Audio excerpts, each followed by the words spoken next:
Pero como ustedes ya han notado, ¿verdad? No lo estoy mirando como los viajes misioneros, sino que de todo es una perspectiva diferente, ¿verdad? Anteriormente estudiamos el segundo viaje misionero del apóstol Pablo. ¿Y cómo nos titulamos? ¿Recuerdan? Obra evangelista de Pablo. Bueno, estuvimos viendo la obra evangelista del apóstol Pablo.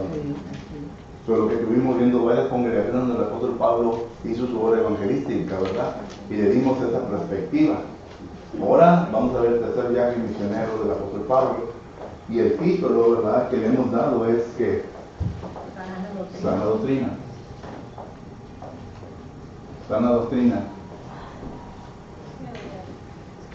Y es el tercer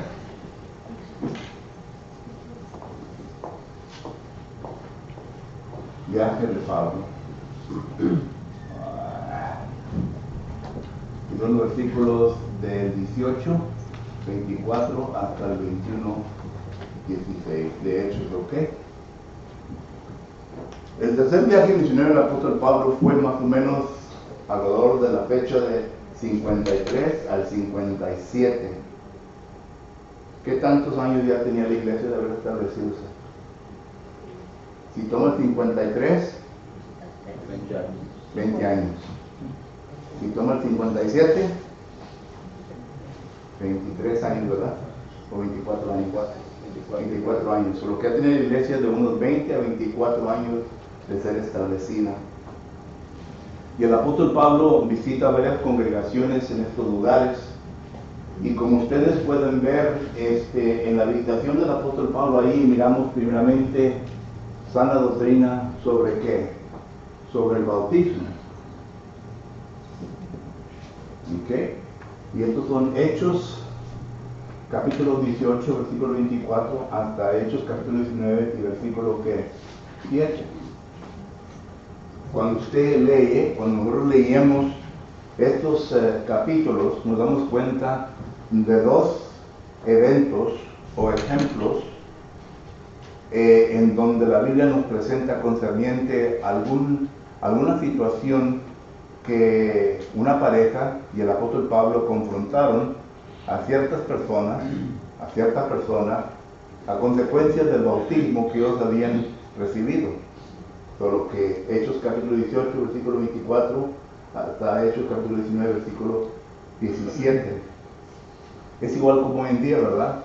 Viene una persona de la denominación y se le comienza a hablar del bautismo y se le pregunta ¿en qué bautismo fuiste bautizado? Y la persona dice, bueno, yo fui bautizado en los bautistas, yo fui bautizado en los metodistas, yo fui bautizado en los pentecostales, y uno responde, ¿verdad? Ese no es el bautismo correcto. No porque uno piense de esa manera, sino porque uno dice, bueno, la Biblia habla de un solo bautismo. Efesios capítulo 4, versículos 4 y 5. Esto es la misma situación. Aunque el bautismo de Juan fue el bautismo dado por ¿quién? Por Dios. Note la diferencia, el bautismo de Juan y el bautismo de las denominaciones. Los bautismos de las denominaciones no ha sido santificado, no ha sido dirigido, no ha sido enseñado por Dios. Pero el bautismo de Juan sí fue y viene de Dios. Sin embargo, tuvo un cumplimiento, tuvo que cumplir cierto criterio, ciertas cosas, y cuando lo cumplió, ahí se terminó. Dios ya no quiso que desde ese punto en adelante permaneciese el bautismo de Juan, porque venía el bautismo, y Juan mismo lo dice, después de mí viene uno que los bautizará en agua y en ¿qué? El Espíritu. Él mismo dice, Juan el Bautista, él mismo dice que después de él viene alguien más grande que él y que va a bautizar diferente, y es el bautismo que se va a aceptar. ¿Ok? Bueno, eso es lo que se habla esta porción de escritura. Segundo, tenemos nosotros la sana doctrina de que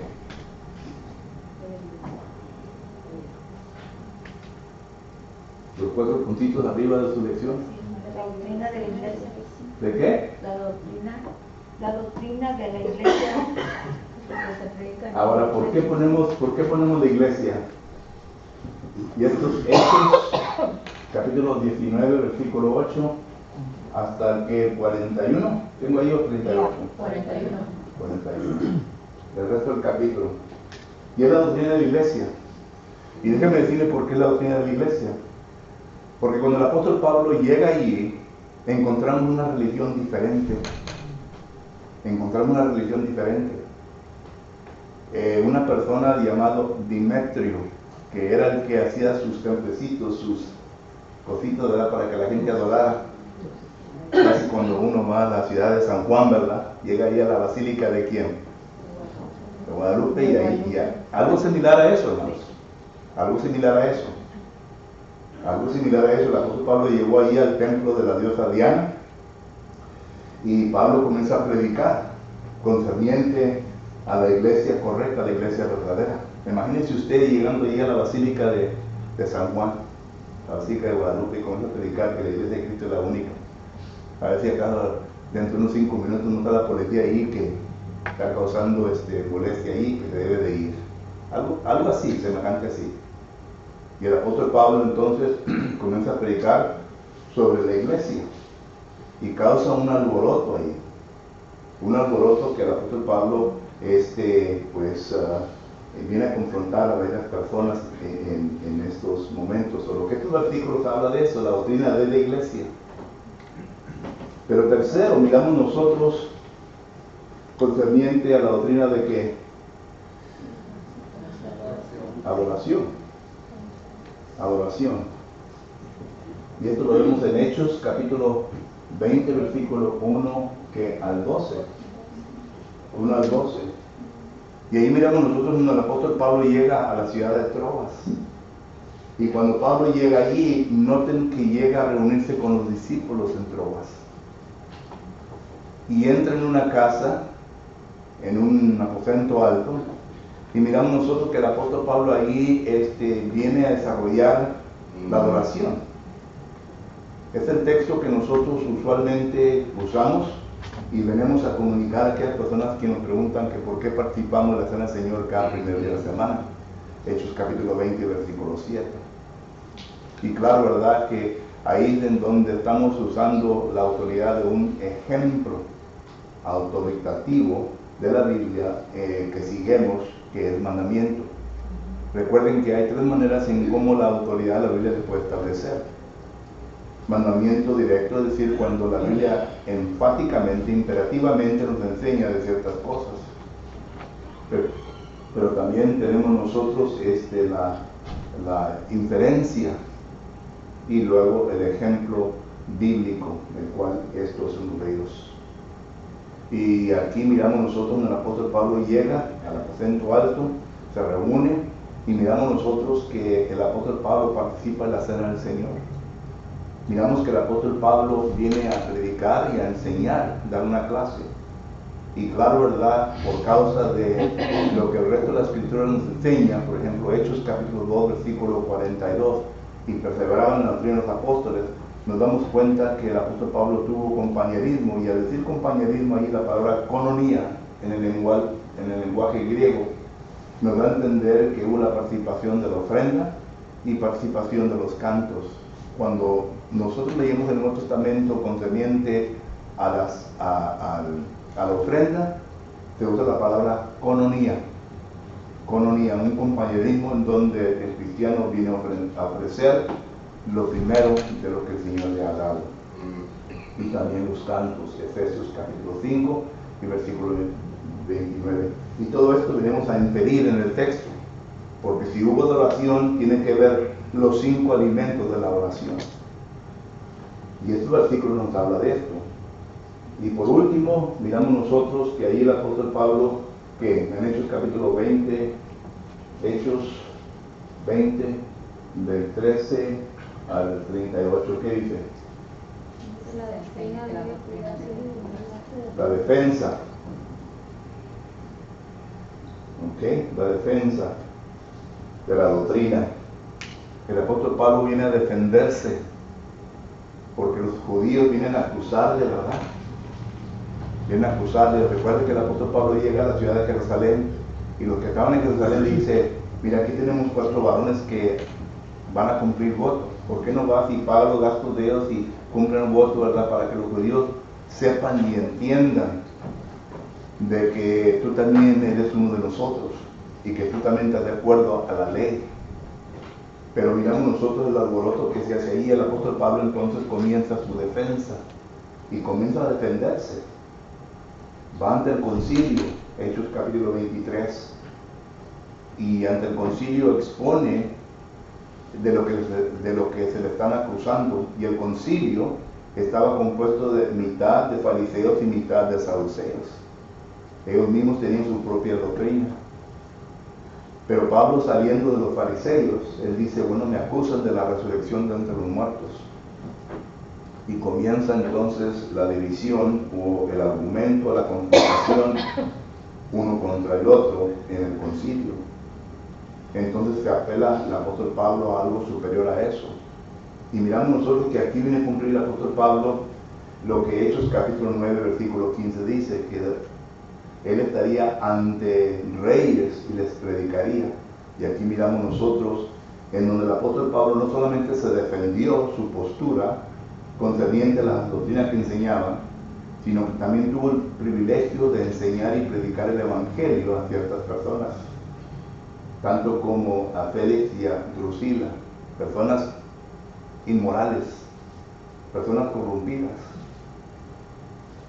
Le predicó el evangelio a Agripa, ¿verdad?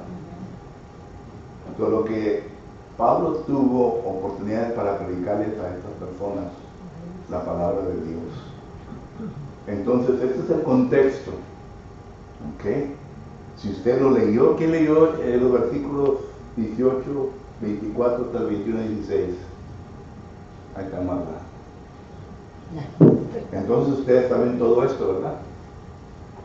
Y pudieron contestar las preguntas fácil, ¿verdad? Las preguntas fáciles. La primera pregunta que se nos hace aquí, ¿verdad? Es sobre qué tema se le enseñó a Apolos y a los discípulos que anduvieron en las regiones superiores de Éfeso. ¿Sobre qué tema? El bautismo. Se le enseñó. Yeah. Ahora, esto nos trae un punto muy importante, hermanos. Es un punto que hoy día, pues hay una poca de controversia. No sé si usted sabe o no, pero la congregación de Oak Hills ya no es Oak Hills Church of Christ, sino que es Oak Hills Church en San Antonio. Ahí predica, algunos todavía le dicen, ¿verdad?, el hermano Max Lucero. Yo realmente ya no lo considero como hermano de nosotros porque ya se ha desviado completamente de la doctrina. Pero también hay una obra en español ahí y predica David Padilla. Y él ha llamado a estas dos personas personalmente, a los dos les he llamado para hablar con ellos y pues, como decimos acá, tipo vulgar, me tiran a loco. Me dicen que yo no sé lo que estoy diciendo. Pero ellos aceptan a todo tipo de personas, no importa qué tipo de bautismo hayan tenido. E incluso tengo un boletín y un tape donde predica Mac Lucero, en donde Mac Lucero dice que ellos aceptan cualquier persona con cualquier bautismo que venga y quiera ser miembro de la congregación, porque el bautismo de Dios es válido. Y un boletín en donde los ancianos han establecido su mission statement, o sea, la declaración de misión que la congregación cree, piensa y enseña. Y ellos dicen, ¿verdad?, ahí de que no importa en qué bautismo haya sido bautizada la persona, es bienvenido, y si acaso quiere poner membresía, lo pondrán como miembro. En otras palabras, si llega un bautista y declara que él ha sido bautizado en los bautistas, entonces lo pueden poner a servir la cena del Señor, lo pueden poner a predicar, lo pueden poner a hacer varias cosas. Eso claramente, ¿verdad?, está ya hecho, ¿verdad? Y ellos son los primeros, a lo cual yo sepa, de que han abierto las puertas, ¿verdad?, para que todo lo demás venga a ocurrir. Son los primeros. Y una de las cosas es el bautismo. Pero noten, cuando hablamos sobre el bautismo de Juan y el bautismo de Jesucristo, ¿cuál es la diferencia? Uno es por arrepentimiento. Okay. Era un bautismo de arrepentimiento, ¿verdad?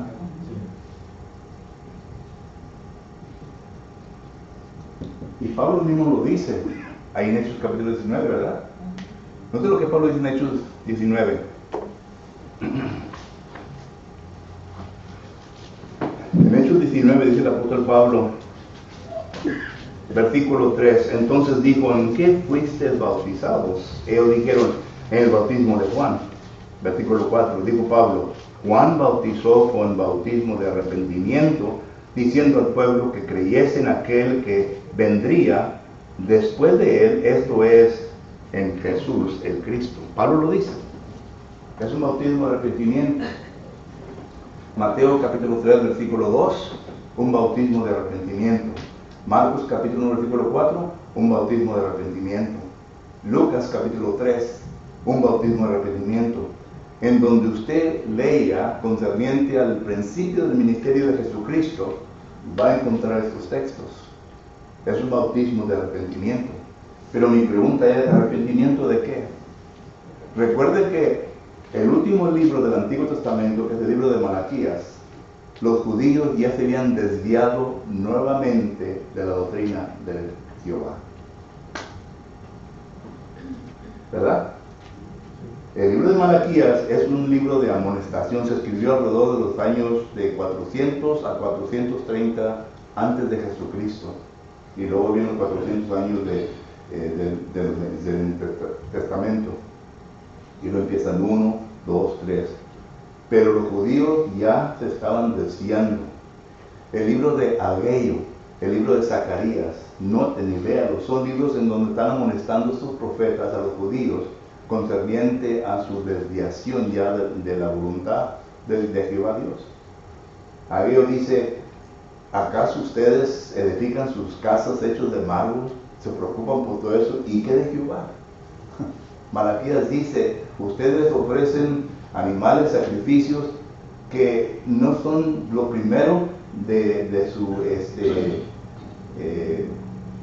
las vacas, de los animales, no es lo primero, sino que era animal, ¿verdad?, que tenía un tipo de deformidad. Solo que ya estaban ellos saliéndose. Entonces, cuando llegamos al tiempo de Jesucristo, hermanos, ya han pasado, ¿qué? 800 años. 400 a 430 y luego los 400 años del Testamento, 800 años. Y el judío ya nuevamente tenía que tener esto. Entonces Juan el Bautizador, que se profetizó en Isaías capítulo 40, versículo 1, ya viene él a presentarse, ya estaba profetizado. Y Juan comienza a predicar y enseñar, todo esto viene de Dios. Solo que no lo comparemos al bautismo de las denominaciones, porque es, como dice Cristina, ¿verdad? Ese es otro show, que tenemos que hablar de ello, el tiempo no nos permite, ¿verdad? Pero ya estamos hablando del bautismo de arrepentimiento. ¿Qué más? ¿Qué más? ¿Arrepentimiento de qué dices? De la arrepentimiento. Por el arrepentimiento de sus pecados. Miren, cuando dice arrepentimiento de que esa es una pregunta, ya la contesté. ¿Ok? De sus pecados. Entonces, ¿de pecados de qué? Ya lo contesté. Porque uno dice, bueno, es arrepentimiento de pecados. Pero sí, ya lo contesté.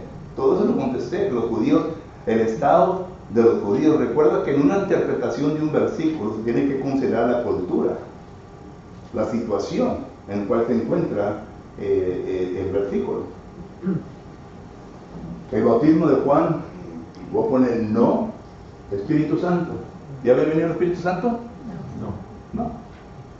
El bautismo de Juan, no perfección, porque todo estaba bajo el Antiguo Testamento. No había perfección. ¿Ok? pero era algo lo que Dios pedía para el judío, en preparándolo, ¿verdad?, para lo que había de venir. El bautismo de Jesucristo, noten, el bautismo de Jesucristo es a consecuencia del arrepentimiento en uno. Esa consecuencia. Uno tiene que oír la palabra del Señor, tiene que creer, tiene que arrepentirse, tiene que confesar para poder ser bautizado. El bautismo de Jesucristo. Solo que entonces ya viene el perdón de pecados, ya viene el Espíritu Santo, ya viene la perfección. ¿Qué más? Ya viene la entrada a la iglesia y Jesucristo. ¿Qué más?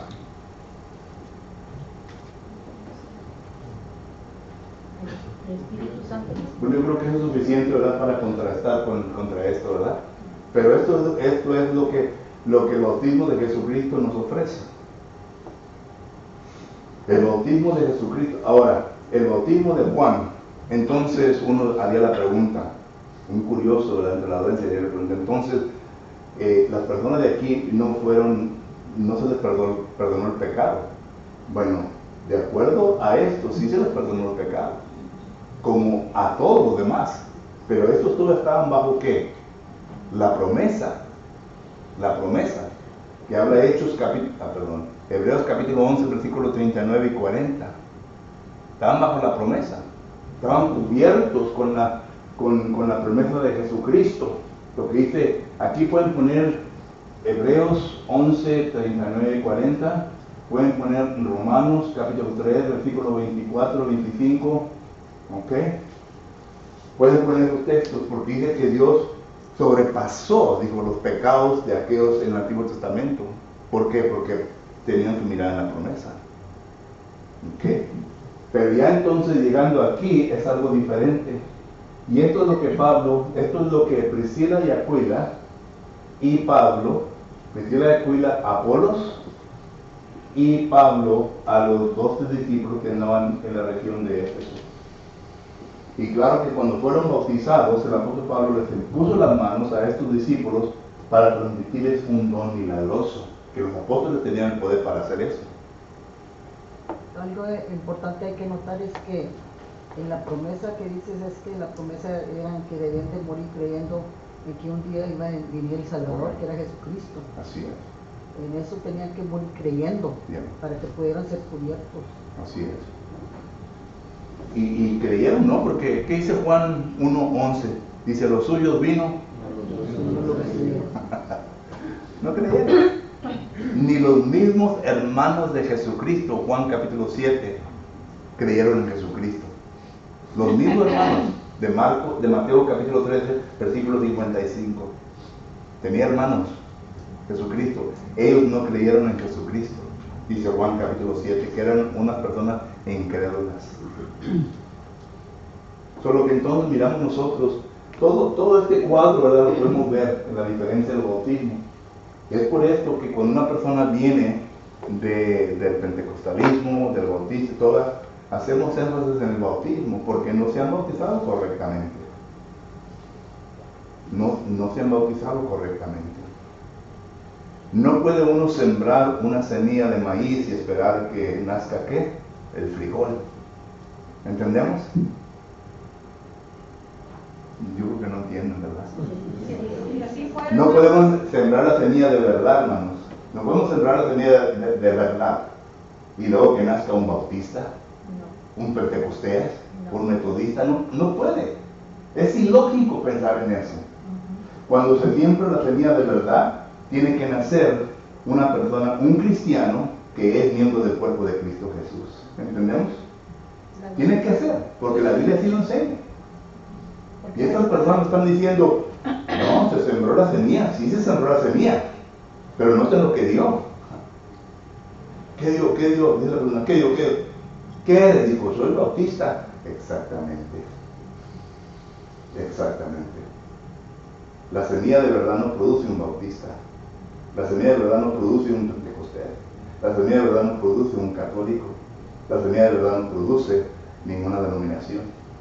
Y esos son los versículos de memoria que se memorizaron. Esos son los versículos de memoria que se memorizaron. Son mandamientos de hombres que producen eso, no la verdad. Hermano, porque Sí. los miembros de la iglesia de Cristo llevan la doctrina y ellos no llevan la doctrina. Así es. Y es otra cosa, ¿verdad? No nacen como cristianos, no llevan la doctrina de nuestro Señor Jesucristo, ¿verdad? Es un adulterio de lo que la Biblia enseña. Y aún así, ¿verdad? Dice que son cristianos. Un cristiano es una palabra que está dividida entre dos palabras. Cristianos, ¿verdad? Seguidores de Cristo. Discípulos de Cristo. Si somos seguidores de Cristo, discípulos de Cristo, entonces tenemos que hacer lo que el Nuevo Testamento nos enseña, porque el Nuevo Testamento son las palabras de Jesucristo. Juan capítulo 12, versículo 48 al 50. Jesucristo mismo dice en Lucas capítulo 6, dice, ¿por qué me amáis, maestro, y no hacéis lo que yo digo? ¿Hermano Víctor? Sí, ahí en segunda de Juan, el capítulo 1, el 5, dice, y ahora te ruego, Señora, no como que viene a tener un nuevo mandamiento, sino que el que hemos tenido desde el principio. Y luego en el 9, en el 8 dice, mirad por vosotros mismos, para que no perdáis el fruto de vuestro trabajo, sino que recibáis galardón completo. Dice, cualquiera que se extravía y no persevera en la doctrina de Cristo, no tiene a Dios. El que persevera en la doctrina de Cristo, ese sí tiene al Padre y al Hijo. Si alguno viene a vosotros y no trae esta doctrina, no lo recibáis en casa, ni digáis bienvenido, porque el que le dice bienvenido está participando en sus malas obras. Así es. Por lo que, ¿qué más que esto queremos? Pregunta número 2, porque el tiempo me pasa no puedo, pero hay mucho más que decir sobre esto, ¿verdad? Pregunta número 2, dice, ¿cuál es el problema de los 12 discípulos en la región de Éfeso? Bueno, ya vimos del bautismo, no vino a recibir el Espíritu Santo, ¿okay? Y claro que el mismo texto nos da a entender, hermano, qué espíritu está hablando el apóstol Pablo, ¿verdad? ¿De qué espíritu está hablando el apóstol Pablo? Del milagroso. Porque Pablo después les da el espíritu, le ponen las manos y le da ¿qué? El mismo texto, el mismo contexto, ¿verdad? Les da la contestación a cuál espíritu está hablando, porque muchos dicen, citan este versículo para enseñar que el Espíritu habita en el corazón del cristiano. Ahí no está hablando del Espíritu Santo, en como nosotros lo estamos hablando, sino que estamos hablando del Espíritu Santo milagroso. Y de eso no tenemos ningún problema, porque el Espíritu milagroso sí habitó en el cristiano en esa ocasión para poder hacer milagros. Pero ¿hasta dónde iban a durar estos milagros? Hasta el año 70. Punto. ¿Entendemos? O sea que confundemos el Espíritu Santo con el milagroso, ¿cierto? Viene siendo el don del Espíritu Santo. Así es. Pero que entonces es lo que el texto enseña. Y tenía propósito para madurar la iglesia. Así es. Recuerden que la iglesia en ese estado, en ese tiempo estaba en su estado de infancia y necesitaba bastante ayuda. Bastante ayuda. Pregunta número 3. ¿Por qué se separó Pablo con algunos discípulos en la escuela de un llamado Tirano?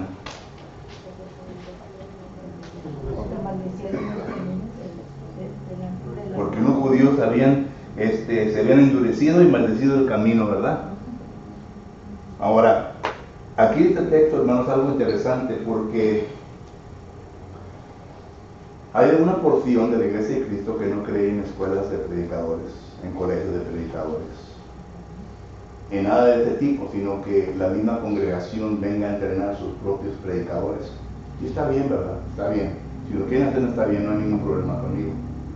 Pero el problema es cuando ya ponen como mandamiento en donde mandamiento no existe. Y él pone como mandamiento que no debe existir una escuela de predicadores, que no debe existir un colegio para enseñar a predicadores. Ahí está el problema. Si ellos quieren enseñar en su propia congregación, que los enseñen.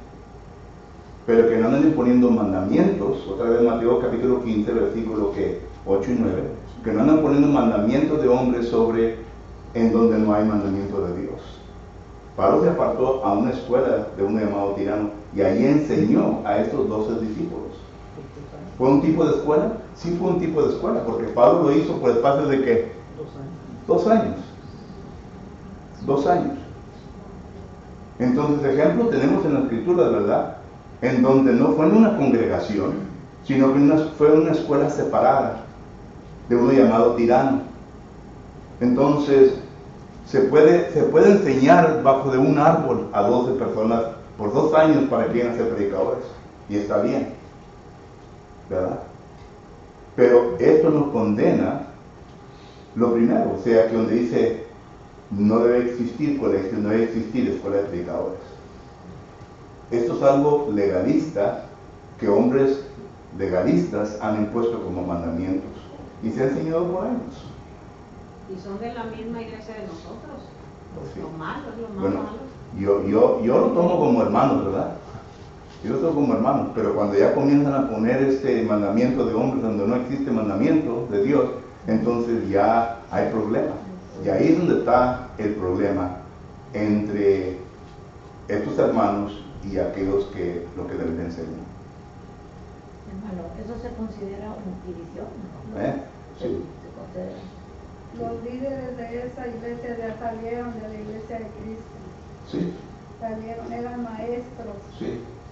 tenían una escuela y ellos empezaron, se juntó un grupo y se separaron, dijeron que estaban enseñando mal. Si usted conoce la historia bien, hermana, ese grupo empezó en Westlaco, Sí. con 2 hermanos americanos. Sí, todos. 2 hermanos americanos empezó Yo en conozco la Westlaco. historia. En el año 1952. Y nosotros que ya tenemos nuestra edad, yo no voy a mi edad, nosotros que ya tenemos nuestra edad, sabemos de todo esto, ¿verdad? Fue por mi abuela. Sí. Mi abuela. No es algo Ella que... me cuenta en los 70. Sí, no es algo que ha empezado, ¿verdad? Desde el principio, sino que es algo que empezó en 1952 en la ciudad de Westlaco. 2 hermanos americanos que vivían en Indiana volaron hasta el valle y comenzaron una explosión tremenda. Y de ese momento en adelante, aquí sur de Texas es donde está más fuerte, hermanos. McAllen tenía, parece la historia dice, tenía una escuela y ahí pues se hizo más grande todo. Sí. Empezaron a meter ideas a los estudiantes. Ellos no están en contra de la enseñanza, nomás que la congregación lo haga. Pues la congregación lo haga. Pero, ¿verdad? Esa es la opinión de ellos, no es mandamiento del Señor. Pero hay muchas cosas que decir, hermanos. Muchas cosas que decir. Pero el tiempo ya se nos está acabando. ¿Verdad? Pregúntanos. Le estoy picando la mente, hermano. I'm probing your mind. Y le estoy dando carnita para que nomás la prueben, no para que lleguen de llenarse, no para que la estén probando. Para después estudiar sobre ello. Número 4. ¿Qué sucedió con los hijos de Iseba según los versículos 11 en adelante? ¿Qué sucedieron? El apóstol Pablo andaba ¿qué?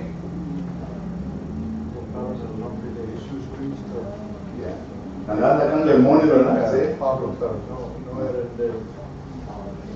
El demonio le dice, yo conozco a Jesucristo, yo conozco a Pablo, pero ¿tú quién eres? ¿Tú quién eres? ¿Y qué pasó con esta gente? Le dio una zarandeada tremenda al espíritu, el demonio, ¿verdad? Que salieron de la casa desnudos. Para que miren que sí, es poderoso y fuerte, hermano. Recuerden que estamos hablando del tiempo cuando los demonios tenían libre albedrío, ¿verdad? De andar para arriba y para abajo. Causando problemas. Recuerden que Pablo dice en 1 Timoteo capítulo 4 versículo 1 que había hasta doctrinas de demonios. Y estas doctrinas de demonios eran los demonios que estaban en los líderes que los demonios ya habían apoderado y estaban enseñando. Pablo los pone de esta manera en 2 de Corintios capítulo 11 versículo 3 en adelante, que eran ministros que se hacían pasar por ministros de ¿qué? De luz, del evangelio, pero que realmente eran ministros de Satanás. Pero que uno tenía que tener cuidado. Y por eso se necesitan los dones milagrosos para que pudieran contrarrestar contra esto. Note, nadie pudo resistir la sabiduría de Esteban, Hechos capítulo 8, versículo 9. Cuando se le impuso las manos a Esteban, Esteban recibió el don de sabiduría y nadie pudo contra él. Él tiene una sabiduría tremenda. Hoy día un ser humano puede llegar a ese punto. No es un don milagroso, sino que ha quemado mucha pestaña, ha memorizado mucho, ha estudiado bastante, que no cualquier persona que venga, ¿verdad?, lo va a mover. Porque está listo y preparado para enseñar, o ella está lista para enseñar. Hoy en día se puede llegar a ese punto, pero se estudia ahora. Lo que miramos nosotros, que la pregunta número 4 era que Pablo andaba sacando demonios, estos quisieron sacar y tuvieron problemas con el demonio, ¿verdad? ¿Cuál fue la acusación que Demetrio dio en contra del apóstol Pablo? Pablo había dicho que todo lo que es musulmán. Siempre es el dinero, hermano, ¿verdad? Siempre es el dinero. Y me da tristeza hoy en día también cuando hay argumentos y pleitos entre predicadores, hermanos, siempre va a ser el dinero. Siempre va a ser el dinero. Peleamos por el dinero. Y esto fue lo que pasó aquí. Demetrio, ¿verdad?, pues era el encargado de aquellos que hacían los templecillos de la diosa Diana. Y les dice, oye, pues esto nos va a quebrar. No había nada, ¿verdad?, ninguna preocupación por las cosas espirituales, sino por el puro dinero. Hermano Álvaro. No, decía yo que era puro comercio. Puro comercio. Es lo que pelean ahorita el comercio. Es lo que es la Basílica de San Juan, más puro comercio. Cuando vamos a una ciudad de México, después de yo visitamos, tuvimos un privilegio de ir a visitar allá la Basílica de Guadalupe, yo creo que puro dinero, hermano. Antes se pasaba para que miraran a Virgen Guadalupe ahí, ¿verdad? Y había todo el mundo, íbamos así, hermano, todo el mundo mirando. Ahora ya pusieron escalators. Nomás te subes ahí y te pasas, ¡pum! Y avienta tu dinero ahí en la orilla. Pero antes me sorprendía, mi esposa no se cayó con una señora que venía de rodillas desde la calle, hermano. Iba así, ¿verdad? Y de repente, pobre señor, tenía sus rodillas todas sangradas. Porque venía desde la calle hasta adentro, pues no la habíamos visto. Pero hoy en día nomás entras ahí, hermano, te subes a no sé cómo le llaman, ¿verdad? Como una banda, que nomás la pisas y te avienta para otra punta. Porque sacan más dinero así.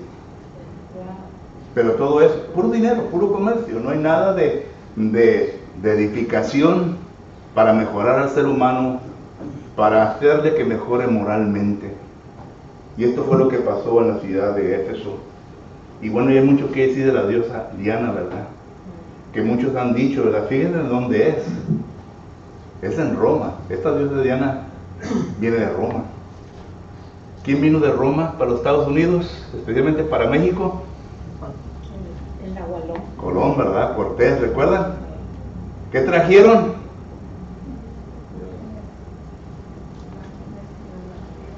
La Virgen Guadalupana, ¿verdad? Que Juan Diego, que el otro, todo eso fue de los romanos, de gente que vino de España, de todos los lugares. Hay un libro muy interesante que se llama El Mestizaje. Está grueso, hermano, yo lo he leído todo. Y habla toda la ascendencia de nosotros los hispanos, de dónde venimos. Y de qué parte de indios, ¿verdad?, que tuvimos la mezcla. ¿Por qué somos tan borrachos? ¿Por qué somos tan mujeriegos, verdad? Los hispanos, ahí dice por qué. Porque, también habla de eso, ¿verdad? Pero ahí ese libro es muy bueno, ¿no? Se llama Mestizaje. Ok, y luego el número 6 dice, ¿qué fue lo que sucedió en la ciudad de Troas? Bueno, ya miramos la adoración, y ahí hay dos palabras interesantes, hermano. Ya el tiempo se me está acabando, déjenme que rápidamente. Miren, aquí la palabra, Hechos capítulo 20, y versículo 7, dice, el primer día de la semana, reunidos los discípulos para partir el pan, Pablo les enseñaba, habiendo de salir el siguiente día, alargó su discurso. La palabra discurso es la palabra logos, quiere decir un tipo de sermón. Sí. Pero luego miramos nosotros que cuando se cayó el tico, ¿verdad?, y que regresan adentro, dice el versículo 11, después de haber subido, partieron el pan y comió, hablando, la palabra habló largamente. Esa palabra es la palabra homilética. que es la palabra homilética, que quiere decir un tipo de estudio, de plática, de charla, como contestaciones.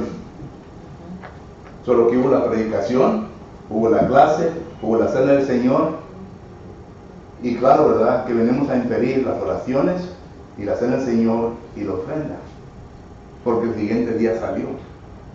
Solo que por eso nos nombramos, ¿verdad?, la oración. ¿Ok? La oración ahí.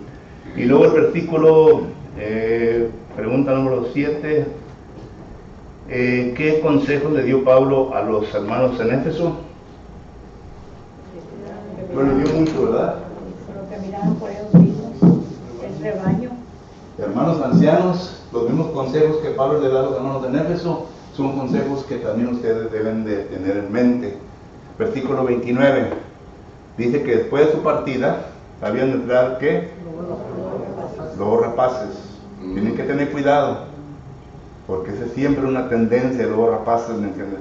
Y en ocasiones hay hermanos intencionalmente que hacen lo que están haciendo, y hay hermanos que sinceramente no saben lo que están enseñando, diciendo. Entonces hay dos tipos, ¿verdad? Como el apóstol, como Apolo, ¿verdad? Estoy seguro que Aquila y Priscila entendieron que esta persona, este hermano, todavía no estaba muy enseñado, destrado sobre el bautismo, solo que lo pasaron aparte. Solo que hay dos maneras, dos tipos de personas. Pero luego dice que también hermanos perversos entre vosotros. Entre vosotros, hay que tener cuidado, porque muchas de las veces hay personas, hermanos, que son bautizados, personas, hombres y mujeres que son bautizados, que vienen con diferentes doctrinas, y que si acaso no se les viene a indoctrinar inmediatamente, esas costumbres y doctrinas todavía están en ellos, y comienzan a enseñar, y tenemos que tener cuidado. Solo que hay hermanos que, dice aquí la palabra del Señor, que van a salir entre vosotros enseñando cosas de perversas, o cosas que no están de acuerdo a la palabra del Señor. Pero que el versículo 29 y 30, 31 son muy interesantes. Note lo que dice la pregunta número 8. ¿Qué fue lo que Pablo nunca rehusó a los ancianos? Todo el consejo de Dios, ¿verdad? Todo el consejo de Dios. Pregunta número 9. ¿Con quién se quedó Pablo en la ciudad de Cesarea? Con Felipe y sus hijas, que profetizaban. Y eso es muy interesante, ¿verdad? Dicen que está en la mente de ustedes. Bueno, ¿qué quiere decir esto, hermanos? No tenemos tiempo, ¿ok? Versículo 10, pregunta número 10. ¿Qué fue lo que el profeta Gabo dijo del apóstol Pablo? Que sería atado en Jerusalén, ¿verdad? Y que él iba realmente a sufrir. Pero Pablo dijo, yo estoy dispuesto, Hechos capítulo 20, versículo 24, estoy dispuesto a dar mi vida por tal de cumplir mi ministerio. Y cuando usted y yo no tenemos este tipo de carácter, este tipo de sentimiento, no vamos a hacer nada para el Señor. Usted tiene que estar dispuesto, listo para aún dar su propia vida por las cosas de Dios. Recuerdo que dice Jesucristo, el que ama a padre o madre, hijo o hija más que yo. Y la palabra amar ahí quiere decir el que le pone más atención, el que se preocupa más. Dios sabe bien que usted ama a su esposa, Dios sabe bien que usted ama a su esposo, Dios sabe bien que usted ama a sus hijos, pero cuando usted le demuestra primeramente a Dios, ¿verdad?, el amor que usted debe demostrarle, lo demás, Dios se va a preocupar de ellos. ¿Recuerdan Mateo 6:33? Buscar primeramente el reino de Dios y justicia, y el Señor añadirá todo lo demás. El tiempo se me ha terminado. Muchas gracias, hermanos. Dios los bendiga. Y hasta la tarde.